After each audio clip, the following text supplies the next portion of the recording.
10 years ago, humanity was attacked by massive monsters known as Kaiju. These giant creatures entered our world through a dimensional rift between two tectonic plates, a breach created by an alien civilization known as the Precursors. To fight back, humans built giant combat machines called Jägers. Each one required 2 pilots to operate, and these machines became humanity's greatest weapon against the Kaiju. The Jägers managed to prevent humanity from being completely wiped out. During the final battle, the leader of the human forces, Staker Pentecost, sacrificed himself to save mankind. His sacrifice finally sealed the breach for good, bringing the Kaiju attacks to an end. As the years passed, most people returned to their normal lives, but the cities along the coast were still struggling with pollution caused by the Kaiju's toxic blood. Meanwhile, Staker's son, Jake, had taken a very different path from his father. Instead of becoming a war hero, Jake had become a small-time thief. He worked with a group of criminals who stole old Jäger parts from the government and sold them for money. One day, Jake and his partners break into an abandoned Jäger to steal one of its valuable components. But once they get inside, they discover that the most important part they were looking for, the capacitor, has already been stolen. Luckily, Jake uses his skills to trace the signal coming from the missing capacitor. While avoiding the police, he follows the signal all the way to an abandoned warehouse.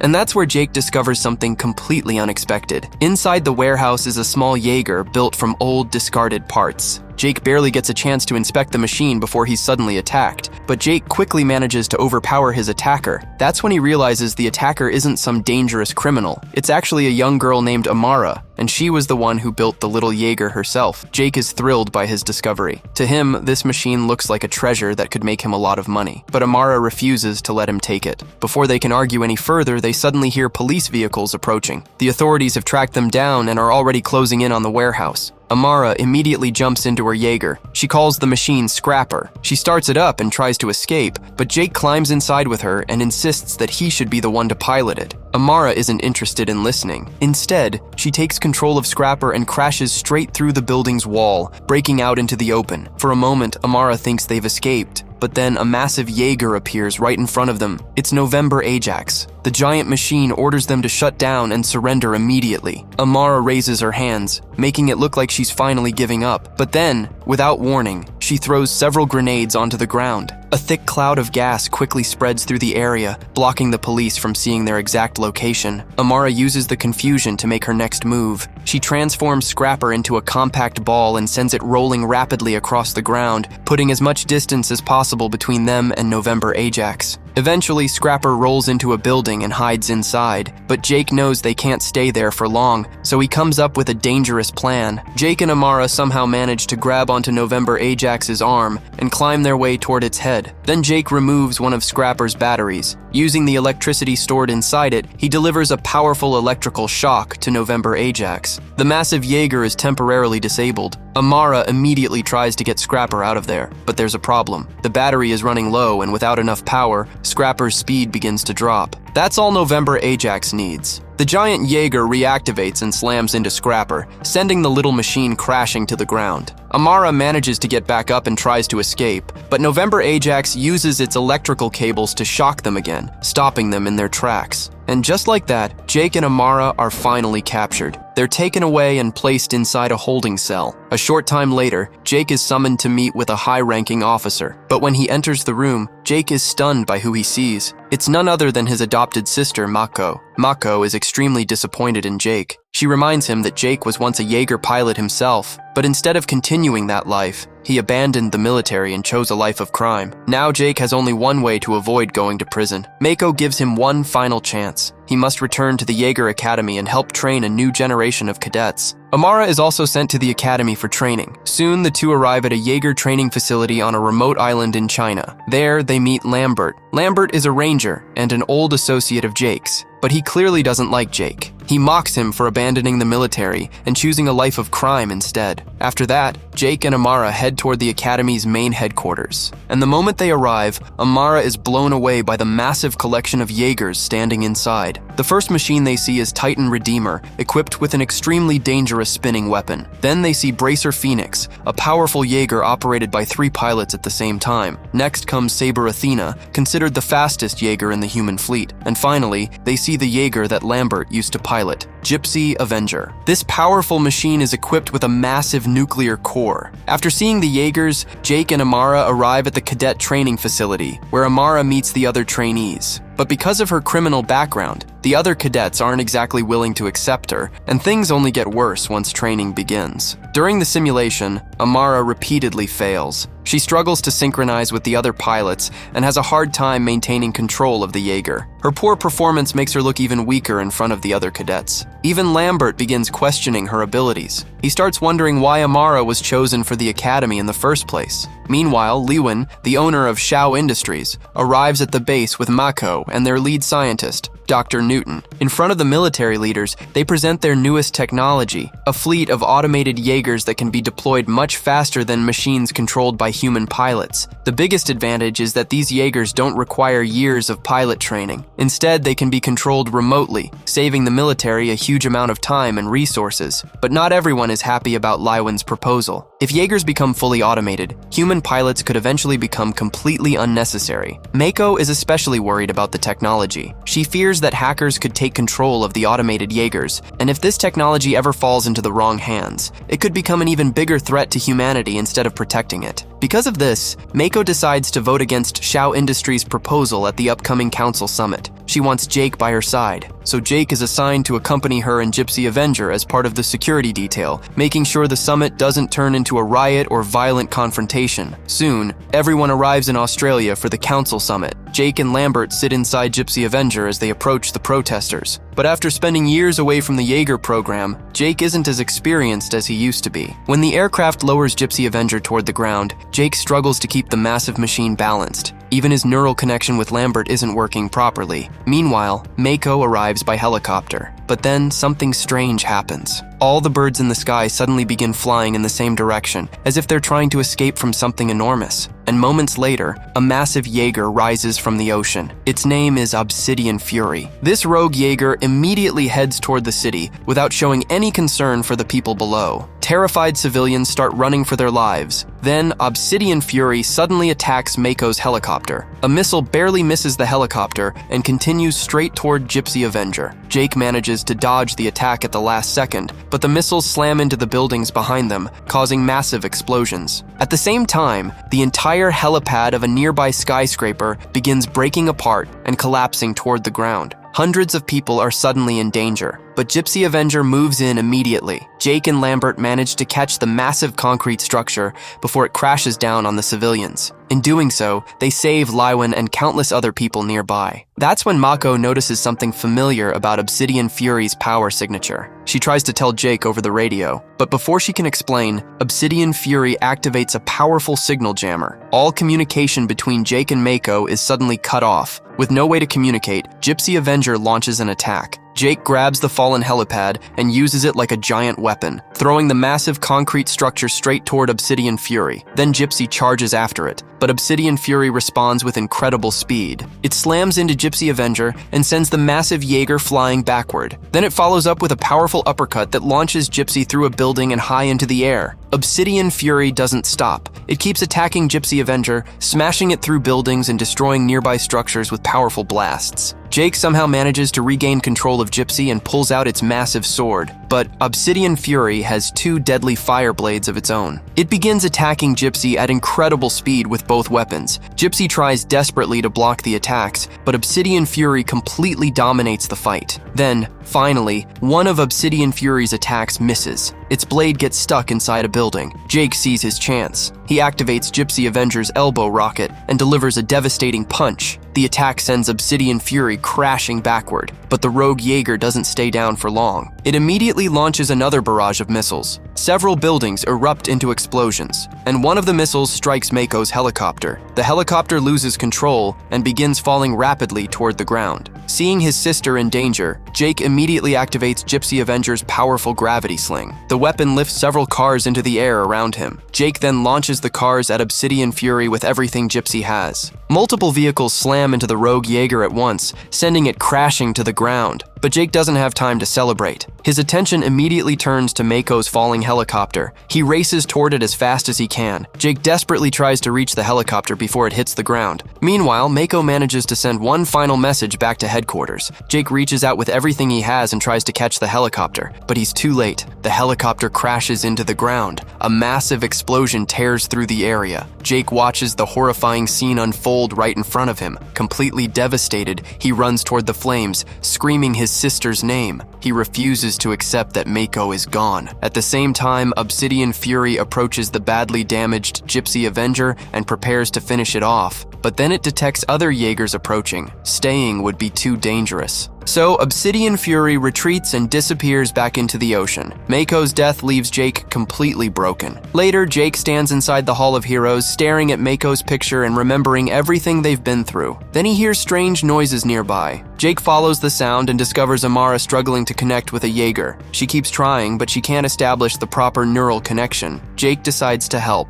He puts on the neural helmet and tries to synchronize with Amara. But the moment they connect, Amara becomes trapped inside her painful memories. Years earlier, during a devastating Kaiju attack, her parents were killed right in front of her. Amara never fully recovered from the trauma, and that buried pain is exactly what's preventing her from forming a stable connection with the Jäger. But Jake doesn't have much time to help her. He's called into an important meeting concerning Mako's final message. Despite the communication jamming during the attack, headquarters managed to receive part of Mako's transmission. Dr. Herman works to reconstruct the damaged message, and eventually, they uncover a GPS location. The coordinates lead to a decommissioned Jäger manufacturing facility in Siberia. Jake immediately decides to go there. Now, he has only one goal: find out the truth behind Mako's death and uncover whoever was responsible for the attack. Meanwhile, after the chaos at the Council Summit, Shao Industries receives full permission to deploy its automated drones. Lewin immediately orders Newton to prepare all of their drones and Jägers for deployment within the next 48 hours. Inside the massive factory, giant machines begin being assembled one after another, and nobody realizes just how dangerous this new technology is about to become. Meanwhile, after a long day at work, Dr. Newton returns home. From the outside, he appears to be completely alone, but once he's inside, Newton starts talking to his imaginary girlfriend. It doesn't take long to discover that his girlfriend isn't human at all. She's actually a kaiju brain that Newton has named Alice. Newton connects his mind to the alien creature, revealing that he's been conducting dangerous experiments with kaiju brains for a very long time. Meanwhile, Gypsy Avenger has arrived at the decommissioned Jäger facility in Siberia, the same location they discovered from Mako's final message. Jake and Lambert enter the facility and immediately notice some strange readings. But before they can figure out what's happening, several missiles suddenly launch toward them. The missiles slam directly into Gypsy Avenger, causing massive explosions throughout the facility. Within moments, the entire complex begins collapsing. Then Jake realizes what's happening. Obsidian Fury has followed them all the way to Siberia. Without wasting a second, Jake charges Gypsy Avenger straight at the rogue Jäger. The two massive machines collide and tumble toward a deep ravine. Eventually, both Jägers crash down through the icy mountains and slam into the ground below. But Obsidian Fury recovers quickly. It opens its chest and fires an incredibly powerful laser beam. Gypsy Avenger is forced into a defensive position just to survive the attack. Jake realizes that if he stays where he is, Gypsy will be destroyed, so he makes a risky move. He breaks through the ice beneath them. Gypsy Avenger falls into the deep water below, but the move allows it to escape Obsidian Fury's deadly attack. Obsidian Fury approaches the massive hole and looks down. That's when a missile suddenly launches from below. It slams directly into Obsidian Fury, knocking the rogue Jäger into the water. Jake gets exactly the opening he needs. Gypsy Avenger charges forward and rams into Obsidian Fury, forcing it back toward the surface. Now the fight starts turning in Gypsy's favor. Jake activates Gypsy's plasma cannon and unleashes a powerful blast at Obsidian Fury. The attack sends the rogue Jäger rolling across the ground, but it doesn't stay down for long. Obsidian Fury gets back on its feet. Now both Jägers charge toward each other and draw their swords. Obsidian Fury launches a relentless series of attacks, but Jake manages to dodge the strikes and counterattack. Finally, Gypsy Avenger's sword cuts straight through Obsidian Fury's chest. Seeing the enemy wounded, Jake gives it no chance to recover. Gypsy unleashes a series of powerful punches, completely overpowering the rogue Jäger. Then Jake uses all of Gypsy's remaining strength to tear a massive hole through Obsidian Fury's chest. Inside, he finds its power core and rips it out. With that, the fight is finally over. Obsidian Fury collapses to the ground. But Jake is about to make a shocking discovery. Gypsy Avenger opens Obsidian Fury's control hub, but there isn't a human pilot inside. There's only something that looks disturbingly like a brain. The mysterious specimen is taken back to headquarters, where Dr. Herman examines it. After studying it, Herman confirms that the organic specimen is remarkably similar to a kaiju brain. But there's one major difference. There are no signs of radiation from the other universe. That means this thing didn't naturally come from another dimension. It was created by humans using biological material taken from a kaiju. The team also examines the technology used inside Obsidian Fury, and they discover something even more disturbing. Much of its technology is remarkably similar to the technology developed by Shao Industries. Now the suspicion becomes even stronger. Herman decides he needs answers from Newton, because Newton has access to Shao Industries' production records. Meanwhile, Jake decides to report this new discovery to his superiors. But at the same time, another major threat is already moving toward the base. Several of Lewin's automated drones are being brought into the facility to protect it from future attacks. But suddenly, something goes terribly wrong. The machines begin malfunctioning. Organic material starts growing out from inside their heads, and within moments, the drones transform into terrifying kaiju hybrids. Instead of protecting humanity, these machines turn against the humans. The giant creatures storm through the base, causing massive destruction. They begin destroying every Jäger that doesn't currently have a pilot inside. Meanwhile, Herman finally reaches Newton. He tells Newton about the killer drones and suspects that Lewin planned the entire operation. Herman asks Newton to help shut down the drones. The two make their way to the control center and evacuate the scientists inside. But then Herman notices something strange. Newton suddenly begins activating even more drones, and that's when Herman realizes the horrifying truth. Lewin isn't the real threat. Newton is. At the same time, kaiju hybrids begin emerging from the ocean in different parts of the world. They start gathering their energy in one place, and slowly, portals leading toward the alien universe begin opening. Now, the real truth is finally revealed. Years ago, because of his repeated mind connections with kaiju brains, Newton's mind was influenced by the intelligent alien precursors from the other universe. The precursors have been manipulating him all along, and now Newton is working against humanity. His goal is the same one they had 10 years earlier: destroy humanity. But just when things seem hopeless, Lewin arrives at the perfect moment. She pulls out a gun and shoots Newton. Newton is forced to flee. Lewin immediately turns her attention to the automated drones. She manages to bypass the system's firewalls and initiates a complete system reboot. As the system restarts, the kaiju brains inside the drones are destroyed. One by one, the giant machines lose power and collapse to the ground. The drones near headquarters are also disabled. With the machines shut down, the alien portal begins closing before it can fully open. A kaiju trying to emerge through the portal gets trapped as the opening collapses. But there is still one huge problem. 3 kaiju have already made it through other portals and entered our world. Their names are Hakuja, Shrikethorn, and their massive leader, Raijin. And now the 3 monsters are preparing to unleash a level of destruction humanity hasn't seen in 10 years. To stop them, the world will have to bring its Jägers back into battle once again. Everyone begins analyzing the movements of the 3 kaiju, and they soon discover something terrifying. All 3 creatures are heading toward Mount Fuji. Herman suspects that the precursors, the intelligent aliens from the other universe, are planning to use the kaiju's blood to trigger a dangerous reaction with the elements deep inside Earth. If that happens, it could activate the ring of fire around the Pacific Ocean. The resulting reaction could release poisonous gases across the planet, killing millions of people and transforming Earth into a world where kaiju could thrive. And there isn't much time left. So everyone begins preparing for one final battle. With help from Lewin and Shao Industries, the old Jägers are repaired and prepared for combat. But there's one major problem. The kaiju are already in Japan, and there isn't enough time for the Jägers to reach them normally. So Herman develops several powerful thrusters. The cadets are sent to their respective Jägers, and massive rockets are attached to the backs of the machines. A few moments later, the Jägers launch into the sky using the rockets and head straight toward Tokyo. Meanwhile, the 3 kaiju have already reached Tokyo. Everywhere they go, they leave destruction behind. Eventually, the 3 kaiju come together and begin moving toward Mount Fuji. But then, the Jägers arrive from the sky. One after another, they use their rockets to descend onto the streets of Tokyo. Herman informs them that all civilians in the area have been evacuated. Now they can fight the kaiju without worrying about innocent people getting caught in the crossfire. The battle begins. Saber Athena draws both of her swords and immediately charges at Hakuja. She lands several fast attacks before delivering a powerful kick that sends the kaiju crashing into nearby buildings. Meanwhile, Gypsy Avenger charges straight toward Raijin and lands a massive punch. But Raijin absorbs the impact and immediately uses that energy to strike back. The counterattack is so powerful that Gypsy is thrown backward, nearly crashing into one of its own teammates. At the same time, Bracer Phoenix opens fire on Raijin with its heavy guns, but the Kaiju charges into the Jäger and sends it flying between the buildings, where it crashes into Guardian Bravo.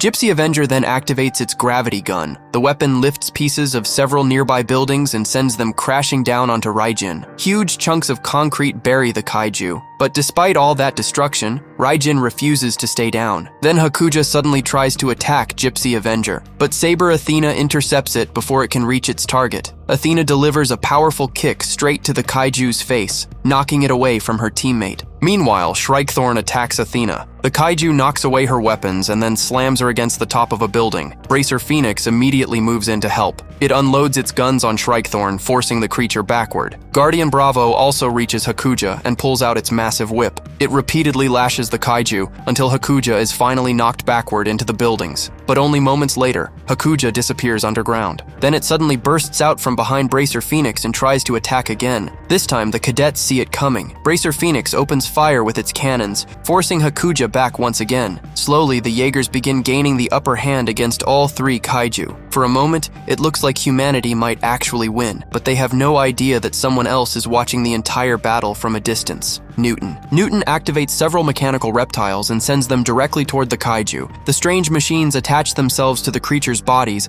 and begin altering their physiology. Then something horrifying happens. The three Kaiju begin merging together. Their bodies fuse into one enormous creature, and within moments, a monster rises that makes even the massive Jägers look tiny. It's the Mega Kaiju. Mega Kaiju lets out a deafening roar, sending nearby cars flying through the air. All the Jägers charge at once and unleash every weapon they have, but Mega Kaiju simply slams one massive fist into the ground. A tremendous shockwave spreads through the city, throwing every nearby Jäger backward. Guardian Bravo somehow manages to withstand the attack. It charges toward Mega Kaiju and swings its weapon with all its strength, but Mega Kaiju easily blocks the attack. It grabs Guardian Bravo, lifts the massive Jäger into the air, and throws it toward the buildings. Then it slams the machine into the ground with such force that Guardian Bravo is completely destroyed. Now Saber Athena charges forward, but Mega Kaiju swings its enormous tail. The attack tears Athena apart, destroying the Jäger in seconds. Meanwhile, Bracer Phoenix attacks with its giant mace. But Mega Kaiju stops the attack as well. It grabs Bracer Phoenix and begins crushing the Jäger. Luckily, the cadets manage to escape through their emergency pods before the machine is completely destroyed. Amara also escapes safely with her teammates. But Mega Kaiju doesn't stop.